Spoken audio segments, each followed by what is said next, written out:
আপনি যদি বলেন যে এটা কারোর সাথে মানে আমি দেখেছি কিন্তু অন্য কেউ এটা দেখছে না, এর কারণটা কি? এটা খুব মানে আশ্চর্যজনক ব্যাপার।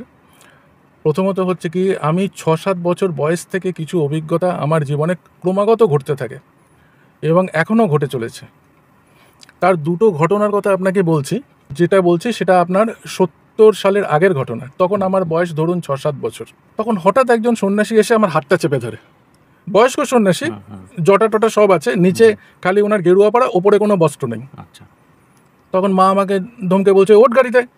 তো এই টপকেশ্বর শিব মন্দিরটা দর্শন করে আমি আর বাবা যখন বেরোচ্ছি, আরেকজন বিশাল দেহী সন্ন্যাসী, মানে তার চেহারা এখনও এত বছর বাদে আমার মনে আছে, প্রায় 6.5 ফুট লম্বা, আচ্ছা। সেরকম চওড়া, ওপরে কোনো বস্ত্র নেই, নিচে হচ্ছে গেরুয়া পরা, আর গলায় অনেক মালা আছে। আচ্ছা। সে বেরোবার সময় খপাত করে আমার হাতটা ধরেছে। আচ্ছা। এবং এত জোরে ধরেছে মানে আমার পক্ষে সেটা ছাড়িয়ে নেওয়া সম্ভব না। মা বলছে, তোকে নিয়ে তো কোনো জায়গায় মনে হচ্ছে বেরোনো যাবে না, সবাই হাত পা ধরে টানাটানি করছে। এগুলো ছোটবেলা থেকেই ঘটছে। তো এরপরে যে ঘটনাগুলো ঘটেছে, সে ঘটনাটা মানে এটা আপনি অশরীরই বলুন বা অন্য কিছু বলুন, অলৌকিক তো বটেই। বড় যে 2-3-তে পড়ি, গরমের ছুটি থাকতো, একটা ভাড়া বাড়িতে থাকতাম, বেশ, মানে একদম ভর দুপুর, মানে একটা চোখটা সবসময় জল জল করছে। নমস্কার প্রিয় দর্শক, সাধক অলৌকিক রহস্য ইউটিউব চ্যানেলের পক্ষ থেকে আমি চন্দন চক্রবর্তী আপনাদের কাছে আজকে একটি নতুন পডকাস্ট হাজির করতে চলেছি। আমি পেয়ে গেছি আমার এই চ্যানেলের বহুদিনের সাবস্ক্রাইবার এবং নিয়মিত দর্শক মাননীয় শ্রী সুমন দাস মহাশয়কে। নমস্কার সুমনবাবু। নমস্কার। সুমনবাবু এসছেন টালিগঞ্জ থেকে। বেশ কিছুদিন আগে আমার সাথে তিনি যোগাযোগ করেন এবং যোগাযোগ করার পরে উনি আমাকে ওনার নিজের ব্যক্তিগত যে আধ্যাত্মিক পথ চলা, সেই পথ চলা সম্পর্কে কিছু তথ্য আমাকে দিতে চেয়েছেন। শুধুমাত্র কিছু কথা নয়, তার মধ্যে রয়েছে এমন কিছু অলৌকিক ঘটনা, ভৌতিক বলুন বা ঐশ্বরীয় বলুন, দুই দিক থেকে অত্যন্ত গুরুত্বপূর্ণ। আমরা সুমনবাবুর কাছ থেকে আজকে সে বিষয়ে শুনবো। তবে তার আগে আপনাদের বলে দিই, সুমনবাবু বিগত 18 বছর ধরে গার্হস্থ্য সন্ন্যাস জীবন পালন করছেন। উনি একজন মেডিকেল প্র্যাকটিশনার, সেই হিসাবে উনি পেশাগতভাবে রয়েছেন। তো সুমনবাবু, আজকে আমাদের আলাপচারিতায় বা পডকাস্টে আপনার কাছ থেকে যেটা আমার মূলত জানার বিষয়, সেটা হলো যে এই যে অভিজ্ঞতা বলছেন, এই অভিজ্ঞতার বিষয়টাকে জীবনে আপনি কিভাবে দেখেন, যেটা আমাদের সচরাচর বাস্তব জীবনে ঘটে না। আপনার জীবনে এটাকে আপনি কিভাবে উপলব্ধি করেছেন? দেখুন, আধ্যাত্মিক জীবনে যেটা যেটা সাধারণ লোক খুব মানে গুলিয়ে ফেলে, আধ্যাত্মিক জীবন যেটা, এই আধ্যাত্মিক জীবনটা কিন্তু সম্পূর্ণভাবে উপলব্ধি। যে উপলব্ধিগুলো আমরা জীবনে চলতে চলতে পেয়েছি এবং ঈশ্বরের শরণাপন্ন হয়েছি, তার থেকে এটা কেবলমাত্র উপলব্ধিতেই একজনকে প্রকাশ করা যায়। আপনি যদি বলেন যে এটা কারোর সাথে মানে আমি দেখেছি কিন্তু অন্য কেউ এটা দেখছে না, এর কারণটা কি? তো এটার কারণ একটাই বলবো, মানে যতখানি আমার বিচার বুদ্ধিতে মনে হয়েছে, বর্তমানে আমার বয়স 63 বছর। ভারতবর্ষের বহু জায়গায় আমি ভ্রমণ করেছি, অনেকবার ভ্রমণ করেছি কর্মসূত্রে এবং আমার মানে নিজস্ব ব্যক্তিগত ইন্টারেস্টেও। তো তাতে আমি যেটা দেখেছি সেটা হচ্ছে আধ্যাত্মিকতা, যেমন আপনি শিক্ষাগত একটা যোগ্যতায় আছেন, আপনি মেটেরিয়ালিস্টিক ওয়ার্ল্ডে আছেন, এই মেটেরিয়ালিস্টিক ওয়ার্ল্ডেও যেমন আপনার একটা শিক্ষা দিয়ে আপনি চলছেন, আধ্যাত্মিকতার জগৎটাও ঠিক তাই। যখন আপনার ধীরে ধীরে একটা একটা করে শিক্ষা আপনার আসতে থাকবে, তখনই আপনি ধীরে ধীরে সেই পথে এগিয়ে উন্নতি করতে পারবেন। এখন বর্তমান সময়ে আমার ক্ষেত্রে এটা মনে হয় যে আমাদের এই পৃথিবী সম্পূর্ণ দুটো ভাগে বিভক্ত। একটা হচ্ছে মেটেরিয়ালিস্টিক ওয়ার্ল্ড, একটা হচ্ছে স্পিরিচুয়াল ওয়ার্ল্ড। এই স্পিরিচুয়াল ওয়ার্ল্ড এবং মানে মেটেরিয়ালিস্টিক ওয়ার্ল্ডের একটাই কমন জিনিস, সে কমনটা জিনিসটা হচ্ছে কেবলমাত্র যোগ্যতা। যেমন আপনি যেরকম যোগ্যতা সম্পন্ন, আপনি সেইভাবেই কিন্তু আপনার জীবনযাত্রাকে আপনি চালিয়ে নেবেন। আধ্যাত্মিকতাও ঠিক তাই। যেভাবে আপনি আপনার আধ্যাত্মিকতার উন্নতি সাধন করবেন, সেইভাবেই আপনি পরম করুণাময় ঈশ্বরের কাছে পৌঁছতে পারবেন। আপনার এই আধ্যাত্মিকতার পথে যাত্রার সূত্রপাতটা কিভাবে? দেখুন, যাত্রার যেটা সূত্রপাত, এটা খুব মানে আশ্চর্যজনক ব্যাপার। প্রথমত হচ্ছে কি, আমি 6-7 বছর বয়স থেকে কিছু অভিজ্ঞতা আমার জীবনে ক্রমাগত ঘটতে থাকে এবং এখনও ঘটে চলেছে। তার দুটো ঘটনার কথা আপনাকে বলছি। প্রথম ঘটনা হচ্ছে কি, এটা যেটা বলছি সেটা আপনার 70 সালের আগের ঘটনা। তখন আমার বয়স ধরুন 6-7 বছর। তখন আমরা গোপালপুর থেকে গাড়ি করে ভুবনেশ্বর ফিরছি। আচ্ছা। আর তখনকার দিনে আপনি জানেন যে রাস্তাঘাটও অন্ধকার, খালি গাড়ির হেডলাইটটাই লাইট। তো আমরা রাতে ডিনারের জন্যে একটা খাবার দোকানের সামনে দাঁড়িয়েছি। তো আমাদের সকলের খাওয়া দাওয়া হয়ে গেছে, বাবা খাবার পয়সা দিচ্ছে, আমি ওই যেখানে ভদ্রলোক পয়সা নিচ্ছিলেন তার পাশেই আমি দাঁড়িয়েছিলাম। আচ্ছা। তখন হঠাৎ একজন সন্ন্যাসী এসে আমার হাতটা চেপে ধরে। তো চেপে ধরে বলছে, পাশে আমার মাও ছিল, বাবার পাশে মা দাঁড়িয়েছিল, বলছে এই ছেলের সংসার হবে না, তুমি আমাকে একে দিয়ে দাও, তোমার তো দুটো ছেলে, তুমি আমাকে একে দিয়ে দাও। তো মা বলছে তখন উত্তরে, আমার যদি 10টাও ছেলে থাকতো তবু কি লোকে একটা ছেলে তোমাদেরকে দিয়ে দেবে? বয়স্ক সন্ন্যাসী, জটা টটা সব আছে, নিচে খালি ওনার গেরুয়া পড়া, ওপরে কোনো বস্ত্র নেই। আচ্ছা। তখন মা আমাকে ধমকে বলছে, ওঠ গাড়িতে। তারপরে তো আমরা গাড়ি করে চলে এলাম ভুবনেশ্বরে। এটা প্রথম ঘটনা। এটা রাতের দিকের ঘটনা। এটা রাতের দিকের ঘটনা। এবার দ্বিতীয় ঘটনা হচ্ছে, আমরা দেরাদুন বেড়াতে গেছিলাম। ওই আমার তখন ওই 7-7.5 বছর বয়স। দেরাদুনে একটা খুব বিখ্যাত শিব মন্দির আছে, আপনি হয়তো জানেন, টপকেশ্বর শিব মন্দির। তো এই টপকেশ্বর শিব মন্দিরটা দর্শন করে আমি আর বাবা যখন বেরোচ্ছি, আরেকজন বিশাল দেহী সন্ন্যাসী, মানে তার চেহারা এখনও এত বছর বাদে আমার মনে আছে, প্রায় 6.5 ফুট লম্বা, আচ্ছা। সেরকম চওড়া, ওপরে কোনো বস্ত্র নেই, নিচে হচ্ছে গেরুয়া পড়া, আর গলায় অনেক মালা আছে। সে বেরোবার সময় খপাত করে আমার হাতটা ধরেছে। আচ্ছা। এবং এত জোরে ধরেছে, মানে আমার পক্ষে সেটা ছাড়িয়ে নেওয়া সম্ভব না। তখন বাবাকে বলছে, তো বাবা বলছে ছোড়ো ছোড়ো, ইনকা হাত ছোড়ো। তখন বাবাকে বলছে, ये बच्चा जन्म से सन्यासी है, इस कुछ काम नहीं होगा, ये तुम्हारा कोई काम में नहीं आएगा, तुम इसे हमको दे दो। এবার এই কথা কাটাকাটিতে, টপকেশ্বর তো বিরাট বড় শিব মন্দির, চারপাশে লোক জমে গেছে। তখন এই চেঁচামেচিতে কি করেছে, মন্দিরের যে পুরোহিত সে দৌড়ে চলে এসছে। দৌড়ে এসে বলছে, বাবা ये आप क्या काम कर रहे हैं, बच्चे का हाथ छोड़ दो, ये हम लोग का मेहमान है, बाहर से आए हैं, हम इनका हाथ छोड़ दीजिए। তখন সন্ন্যাসী বলছে যে না, ये जन्म से सन्यासी है, इसको बच्चा को हमको दे दो। তো এরম করে অনেক কথা কাটাকাটির পরে সন্ন্যাসী আমার হাত ছেড়ে দিয়েছে। এবার বাবা আমার হাত ধরে এগোচ্ছে, তখনও পেছন থেকে বলছে, বাচ্চাকে हमको दे दो, कुछ नहीं होगा, ये जन्म से सन्यासी है, कुछ नहीं होगा। এবার তারপর আমরা গাড়িতে চলে এসেছি। তখন 7-7.5 বছর বয়স একটা বাচ্চার, আপনি দেখুন সে তার কি বুদ্ধি থাকতে পারে, বোঝার মতো কোনো বয়সই নয়, এটা কোনো বয়স নয়। তখন কি হয়েছে, মা বলছে তোকে নিয়ে তো কোনো জায়গায় মনে হচ্ছে বেরোনো যাবে না, সবাই হাত পা ধরে টানাটানি করছে, বলে যাই হোক, তারপরে আমরা বাড়িতে চলে এলাম।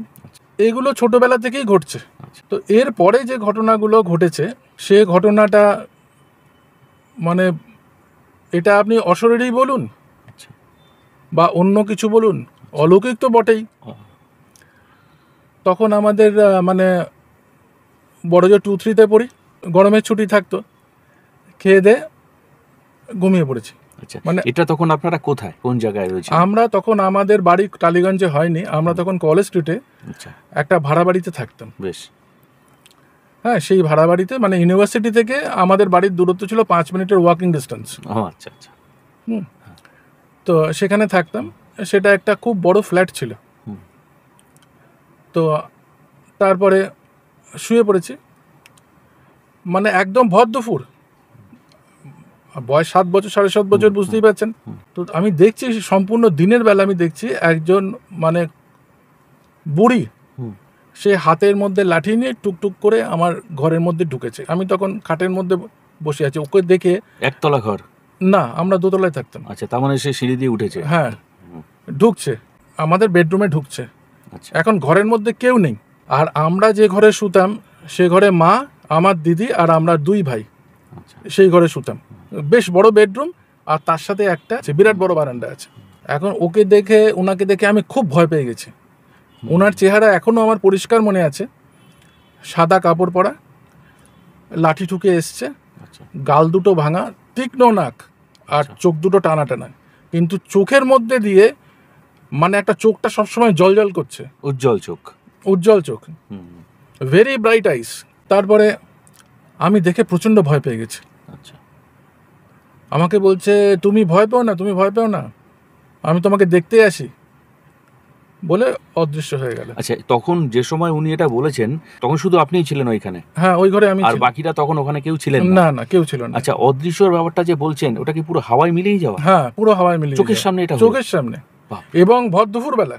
মানে যেভাবে ধোঁয়া হাওয়ায় মিলেই যায় সেই রকম ভাবে? হ্যাঁ, সেরকম ভাব। বাবা, সাংঘাতিক ব্যাপার। তারপরে এবার এটা আমি মাকে বললাম। হুম হুম মা তখন আমাকে বলছে, আমরা ওই ঘরে 4 জন শুই, হ্যাঁ, কেউ কিছু দেখতে পায় না, তুই কি এসব দেখিস? আলাম, যেটা দেখেছি সেটাই তোমাকে বললাম। কিন্তু মনে মনে আমার একটু রাগও হলো, যেহেতু যে মানছেন না। আমার কথা বিশ্বাস করলো না মা।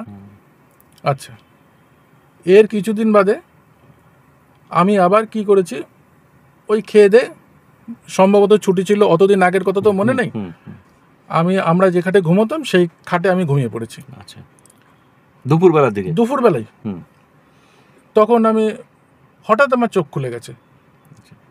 চোখ খুলে দেখছি ওই ভদ্রমহিলা আমাকে গায়ে হাতে পায়ে বুলোচ্ছে, আচ্ছা, বলছে, ভয় পেও না, ভয় পেও না, আমি তোমাকে আদর করতে আসি। আমি ওই দেখে এত প্রচণ্ড ভয় পেয়ে গেছি, দাঁড়াম করে খাট থেকে পড়ে গেছি। আচ্ছা, আচ্ছা, আচ্ছা, ভয় পেয়ে? হ্যাঁ, আপনি সাইডেই শুয়েছিলেন? হ্যাঁ, হুম, আমি দাঁড়াম করে খাটের থেকে পড়ে গেছি। হুম, এবার তখন মা শব্দ শুনে চলে এসছে। হুম, হুম, শব্দ বলছে, কী হলো, কী হলো, ঘুমোতে ঘুমোতে তুই খাটের থেকে পড়ে গেলি? তখন আমি বললাম, জানো তো, ওই বয়স্ক ভদ্রমহিলা এসে আমাকে আদর করছে। বলছে, কী সব আজে বাজে কথাবার্তা তুই বলিস? আচ্ছা, তখন আমার দেখুন, আমরা তো বয়স ছোট, হুম, হুম, তখন আমার কথাকে পাত্তা দিল না। যেহেতু আপনি বয়সে তো ছোট, সে কারণে কথাটার গুরুত্ব উনি ভাবে দেননি। অথবা এটাও হতে পারে, মা তো, মায়ের মন যেহেতু, দ্বিতীয়বার ঘটার পরও হয়তো এমন হতে পারে যে তার মধ্যে হয়তো কিছু শতাংশ বিশ্বাস জন্মেছে, কিন্তু তিনি ভেতর থেকে স্বীকার করতে চাইছেন না, যেহেতু ছেলের ব্যাপার, আশঙ্কার কারণে। কিন্তু যার কাছে সত্যি, তার কাছে এটা শত মিথ্যা দিয়েও ঢাকা যাবে না। আচ্ছা সৌমবাবু, তারপরে কি হলো? এরপরে আমার না মনের মধ্যে একটু রাগ জন্মে গেছে তখন, যে আমার কথা মা বিশ্বাস করছে না।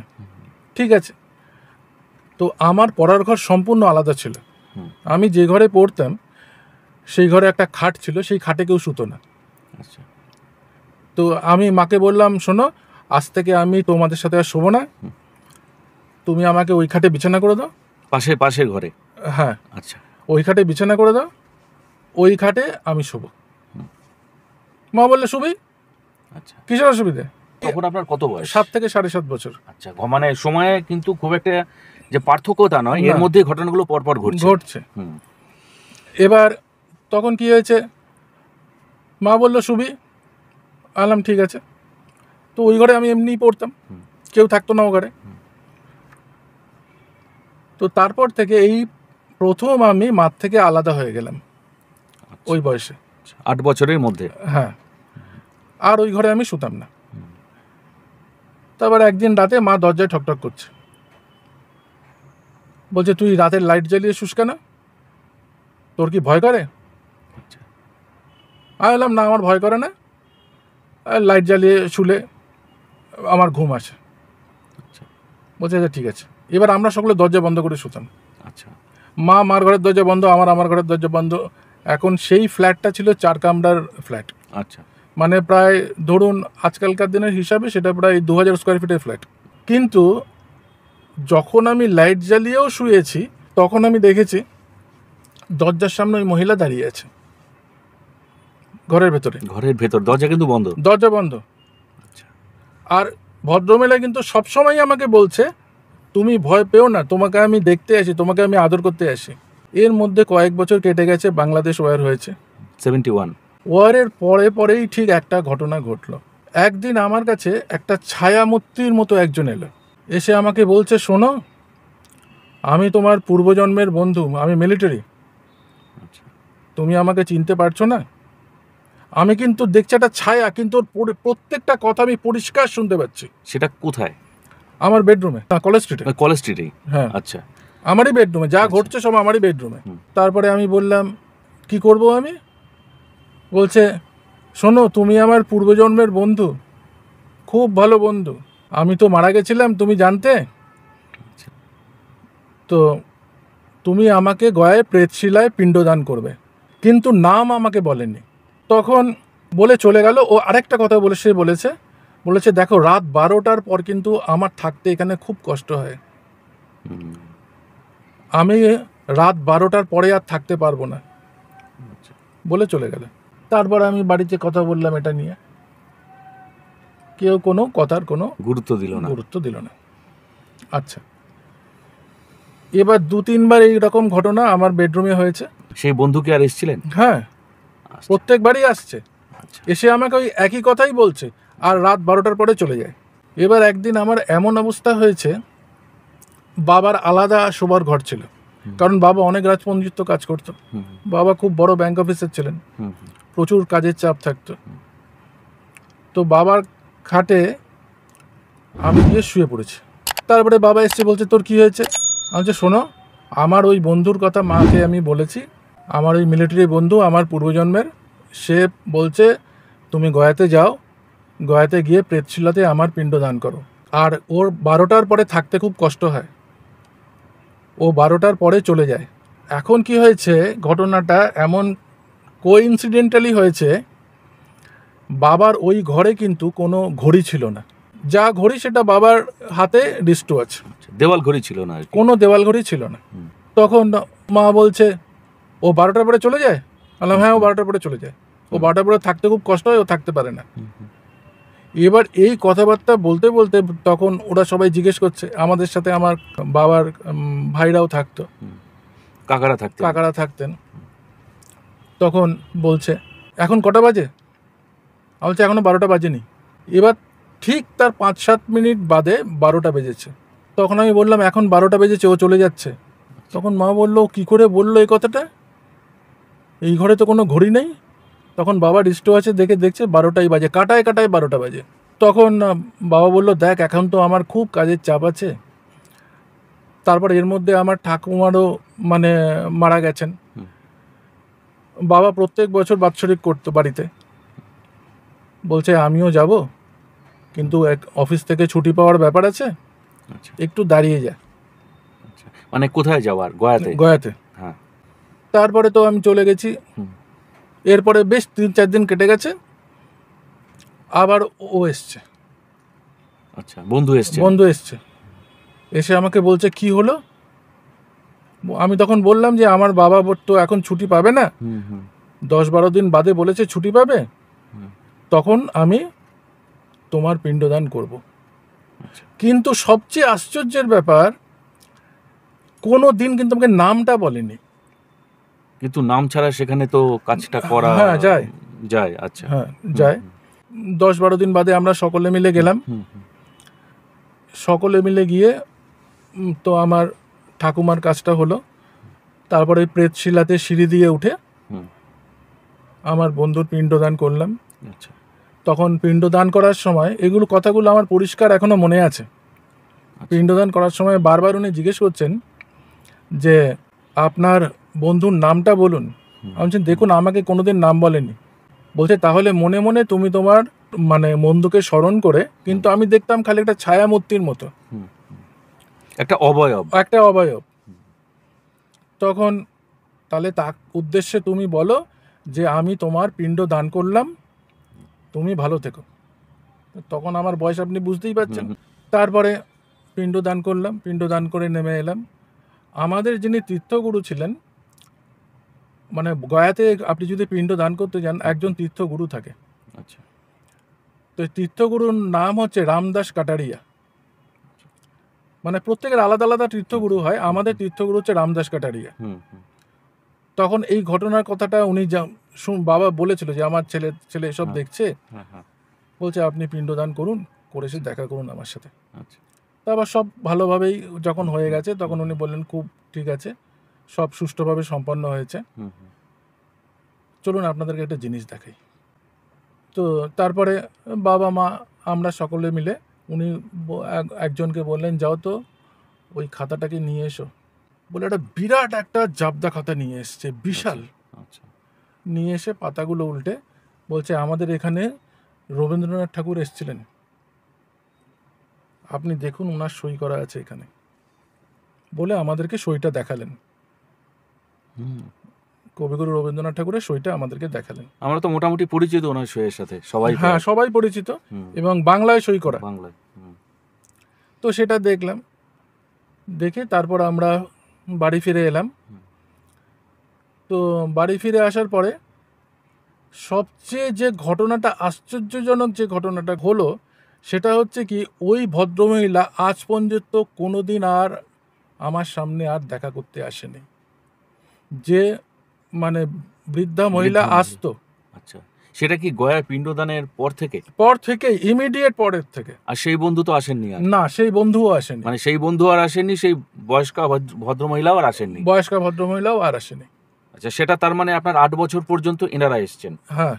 তো এরপরে যে ঘটনাটার কথাটা প্রথমে উল্লেখ করব, সেটার যে ঘটনাটা সেটা হচ্ছে আমি আজ পর্যন্ত 14 বার বেনারস গেছি। মানে আমার বেনারস যেতে মানে কোনো ওদিকে কাজে গেলাম, একটু বেনারসে বেরিয়ে এলাম। মানে সবসময় যে বেনারসেই কাজ রয়েছে তা নয়, তার আশেপাশেও যখন দ্বিতীয় ঘরের মতো হয়ে গেছে আর কি। হ্যাঁ, এবার কুম্ভেতে যখন গেছিলাম আমি, তখন বেনারস হয়েও এসছে জানুয়ারিতে, 2025 জানুয়ারি। আমি প্রত্যেক দিনই মা অন্নপূর্ণার মন্দিরে যেতাম। তো মা অন্নপূর্ণার মন্দিরে গিয়ে আমি দাঁড়িয়ে রয়েছি, দাঁড়িয়ে নমস্কার করেছি, তখন মার আরতি হচ্ছে। তারপর আমি টাকা দিয়েছি। ওখানে সামনে একটা বিরাট কাঁসার থালা ছিল, সেই থালার ওপরে প্রণামী দিয়েছি। এখন এই প্রণামীর সামনে একটা বাচ্চা ছেলে বসেছিল। ছেলেটার বয়স ধরুন আপনার হচ্ছে কি 10-12 বছর হবে। এটা হচ্ছে 1990 সালের আগের ঘটনা, মানে 80s ঘটনা। তখন আমি বললাম ছি, ও কি করেছে, যেই মাত্র টাকাটা আমি দিয়েছি, টাকাটা প্রণামের থালা থেকে তুলে নিজের পকেটে ঢুকিয়ে নিয়েছে। শুধু আপনার টাকাটাই? হ্যাঁ। ওখানে তো আরো পড়ে আছে। হ্যাঁ। কত দিয়েছিলেন খেয়াল আছে? কয়েন বা নোট? না, নোট দিয়েছি, কিন্তু কত দিয়েছি সেটা খেয়াল নেই। আচ্ছা। তো অনেক বছর আগের কথা, বুঝতে পারছেন, প্রায় 40 বছর। তখন আমি বলছি ছি, মায়ের সামনে টাকা পকেটে ঢুকিয়ে নিল।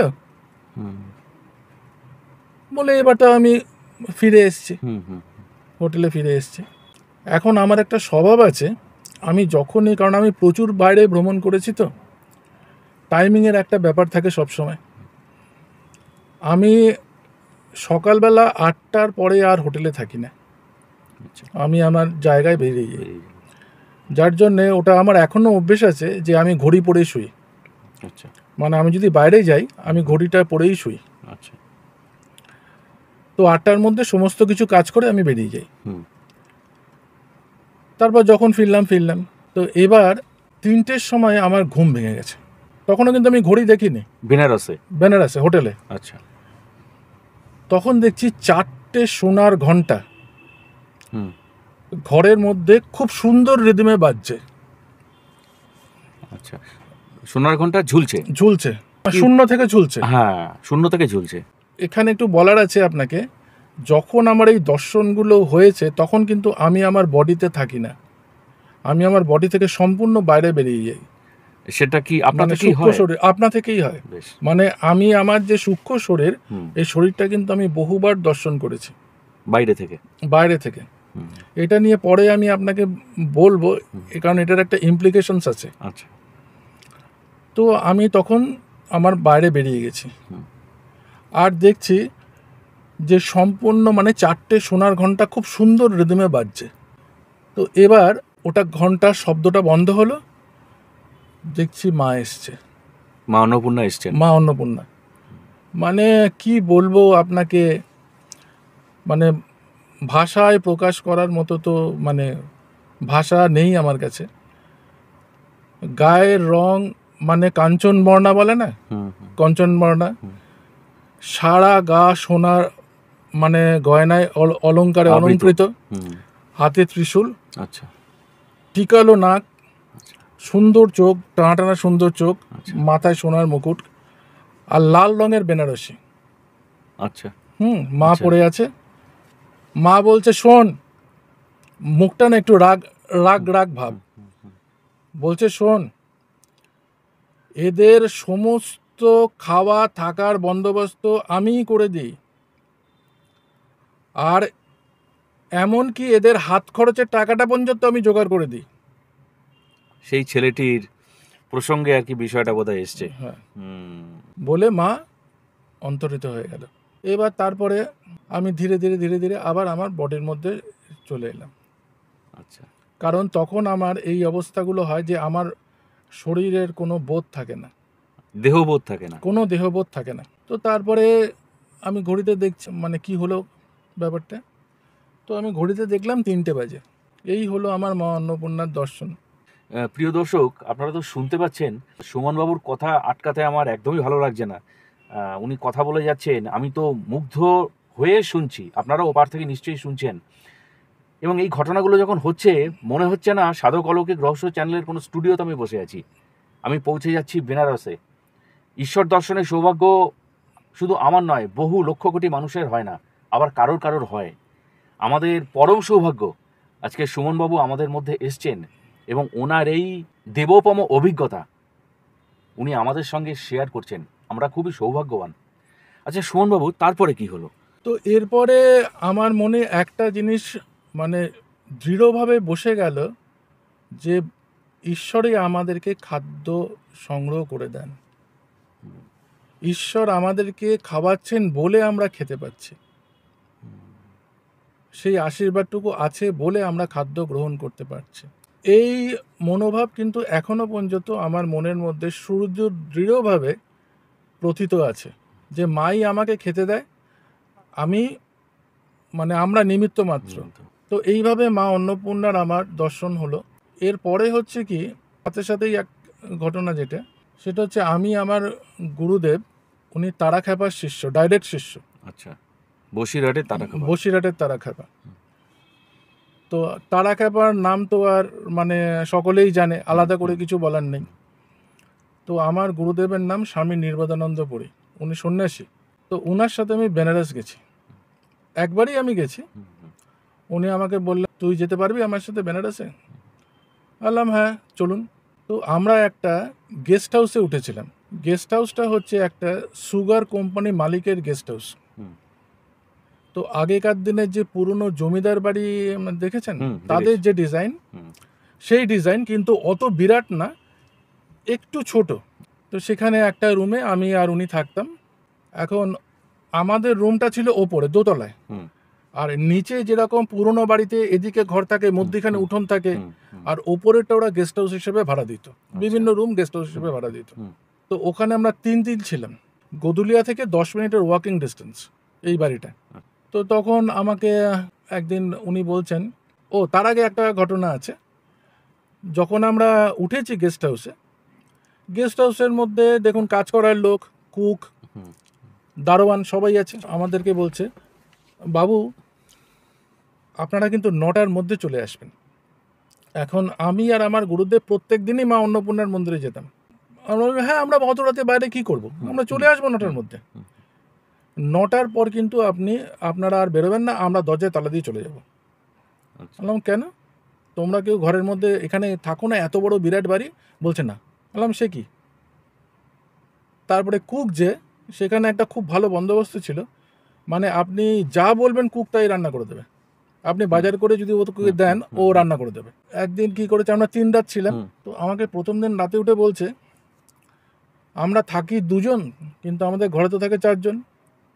এটা কে বলছেন? গুরুদেব, যে তুই জানিস 4 জন থাকে? বললাম হ্যাঁ দেখেছি, আমরা 4 জনই থাকি। আচ্ছা, এবার রাতের বেলা কি হতো, একজন ভদ্রলোক, ভদ্রমহিলা, বয়স্ক একজন বিধবা মহিলা, খুবই বয়স্ক, উনি ঘরের মধ্যে ঢুকতেন, মানে পরিষ্কার যেমন আমি আপনাকে দেখতে পাচ্ছি সেরকম ঘরের মধ্যে ঢুকতেন, আমাদের দুজনকে এরকম করজোড়ে হাত জোড় করে নমস্কার করে চলে যেতেন। আচ্ছা, উনি কি অশরীরী? অশরীরী। বেশ। আচ্ছা, তারপরে আর একজন থাকতো, আমি দেখেছি রাত 1টা-2টোর সময়, তখন আমরা ঘরের লাইট নিভিয়ে শুতাম।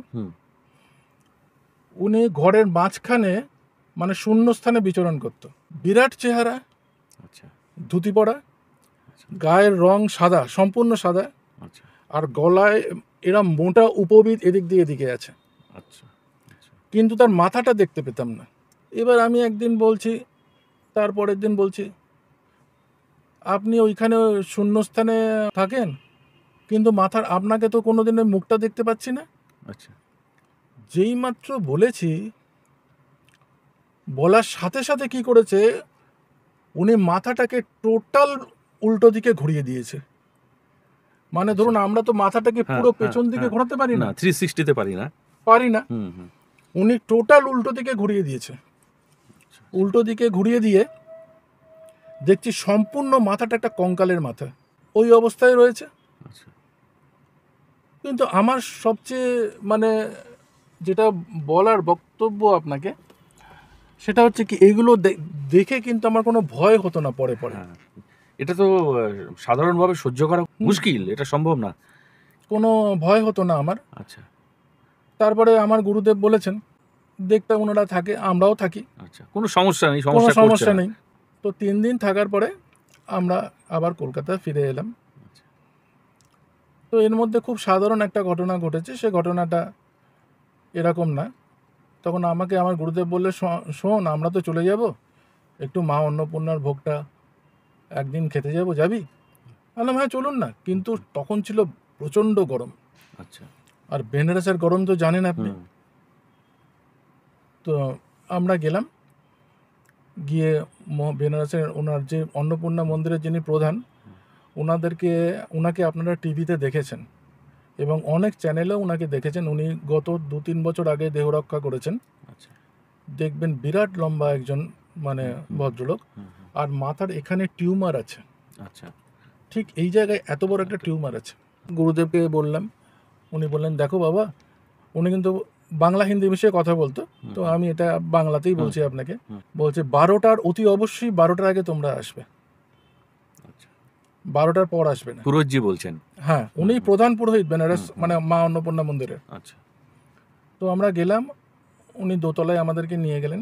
দোতলায় দেখছি বেশ কিছু লোক বসে আছে প্রসাদ নেবার জন্য। ওখানে একটা সিস্টেম আছে, সেটা হচ্ছে যারা গৃহী তাদের হচ্ছে আলাদা পাতে খেতে দেয়, আর যারা সন্ন্যাসী তাদের আলাদা বসে তারা। তো তারপরে উনি ওনার যে শিষ্য আছে তাকে বলছে এখানে সন্ন্যাসীদের জায়গায় আমাদের খাবার দাও। তখন ওই শিষ্য বলছে উনি তো গৃহী, ওনার খাবারের পাতটা ওদিকে দিয়ে দিই। বলছেন না, এখানেই দাও আমাদের সাথে, উনি সন্ন্যাসী। বলে উনি আমি আর আমার যেখানে সব সন্ন্যাসীরা বসে ওই গুরুদেবের সাথে পাশে আমাকে দিল। আচ্ছা আর ভদ্রলোকের কথা এখনো আমার মনে আছে, মানে এত যত্ন করে আমাদেরকে খাইয়েছেন, মানে সত্যি বলার মতো নয়। তো আমি বলছি যে বাবা আমি আর খেতে পারবো না, কারণ আমরা তো দেখুন এত ঘি খেয়ে অভ্যস্ত নেই কলকাতায়। ঘিয়ের লুচি নিয়ে এসছে, লুচি থেকে টপ টপ করে ঘি পড়ছে, আর সেরকম প্রচন্ড গরম। বললাম বাবা আমাদের শরীর খারাপ হয়ে যাবে, কারণ আমরা তো এত ঘি খাই না। বলছে বেটা সব খা লো, সব মা কা প্রসাদই হ্যায়, জিতনা মন চাহে খা লো। বলে উনি আমাদের সামনে বসে পড়েছেন। বসে পড়ে আমি আমার গুরুদেবকে খাইয়েছে। তারপর তো আমরা খাওয়া দাওয়া শেষ হওয়ার পর উঠে গেলাম, ওনাকে নমস্কার করলাম। তখন বলছে আমি যতদিন বেঁচে থাকবো, তুমি যদি ভবিষ্যতে বেনারসে আসো আমার সাথে কিন্তু অতি অবশ্যই দেখা করবে। তো যাই হোক, তো এইটা খুবই সামান্য ঘটনা। কিন্তু সামান্য ঘটনা হলো প্রিয় দর্শক, যেটা আপনাদের বলতে চাইছি, দেখুন ওনার জীবনে 3বার এই ঘটনাটা আমি লক্ষ্য করলাম। একটা হলো 6.5-7 বছর বয়সে দুজন সন্ন্যাসী ওনাকে সন্ন্যাস যোগে চিহ্নিত করেছিলেন, এবং অন্নপূর্ণার মন্দিরে প্রধান পুরোহিত যিনি, তিনি কিন্তু গৃহীদের লাইনে নয়, সুমনবাবুকে সন্ন্যাসীদের লাইনে প্রসাদ গ্রহণ করতে বলেছিলেন। সুতরাং এই তিনটে ঘটনার মধ্য দিয়ে কিন্তু আমরা বুঝতে পারছি যে দেখুন, একেবারে সমাজ সংসার ছেড়ে দুর্গম জায়গায় গিয়ে সাধনা করা, এটা যেমন একটা রীতি, হাজার হাজার লক্ষ লক্ষ যারা সাধু সন্ন্যাসী সেটা করে থাকেন, কিন্তু সমাজ সংসারের মধ্যে থেকেও নিজস্ব সাত্ত্বিকতাকে বজায় রেখে যে সন্ন্যাস পালন করা যায়, তার এক অকাট্য প্রমাণ কিন্তু সুমনবাবু। আচ্ছা সুমনবাবু, আপনার সঙ্গে আলাপচারিতা, যদি সেটা ক্যামেরার বাইরে ছিল, আপনি বলছিলেন যে কোনো আধ্যাত্মিক উপলব্ধিতে ভৌতিক অভিজ্ঞতা এবং ঐশ্বরিক অভিজ্ঞতা পাশাপাশি হয়। হ্যাঁ, এটা কিন্তু পাশাপাশি চলে। পাশাপাশি হয়, কিন্তু ভৌতিক অভিজ্ঞতাটা আগে আসে কেন?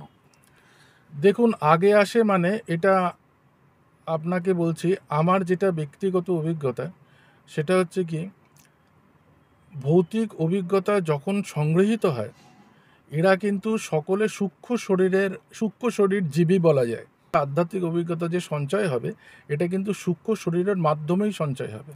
আচ্ছা, যার জন্য এটা আমার ব্যক্তিগত ধারণা, যারা ঈশ্বর দর্শন করেছেন তারা এই সমস্ত সূক্ষ্ম লোকে যারা বিচরণ করেন, তাদের সাক্ষাৎ করেই এই দর্শনগুলো হবে, কারণ সেই রাস্তাতেই আপনাকে যেতে হবে। আচ্ছা, আচ্ছা, তারা হয়তো একটু নিচু স্তরে রয়েছেন, কিন্তু সেই রাস্তাটা এক। রাস্তাটা এক। তো এই স্তর সম্পর্কে সেটা আমি আপনাকে বলে দিচ্ছি পরে। তো এই আমার মাতৃদর্শনের অভিজ্ঞতা মা অন্নপূর্ণার বেনারসে। দ্বিতীয় যে ঘটনাটার কথা আপনাকে বলছি, এটা ঘটেছে 1985 সালে।